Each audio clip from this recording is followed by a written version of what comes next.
Hey everyone, in this video, I'll show you how to add a collection on the Facebook app quickly and easily. Collections let you save and organize posts, videos, reels, marketplace listings, and other content into folders so you can find them later. First, open the Facebook app on your phone and sign in to your account.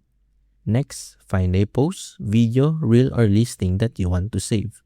Tap the three-dot menu on the content, then select Save. If you already created collections, Facebook will show them on the screen. To make a new collection, tap New Collection or Create Collection. Enter a name for your collection such as recipes, shopping ideas, travel, or favorites. After that, tap Create. Now select the new collection you just created and tap Save to add the item to it. You can repeat these steps anytime to add more posts or videos to the same collection. To view your collections later, go to the Menu tab, tap Save, and open the collection you want to see. And that's it. That's how you can add a collection on Facebook. If this video helped you, don't forget to like, subscribe, and I'll see you in the next one.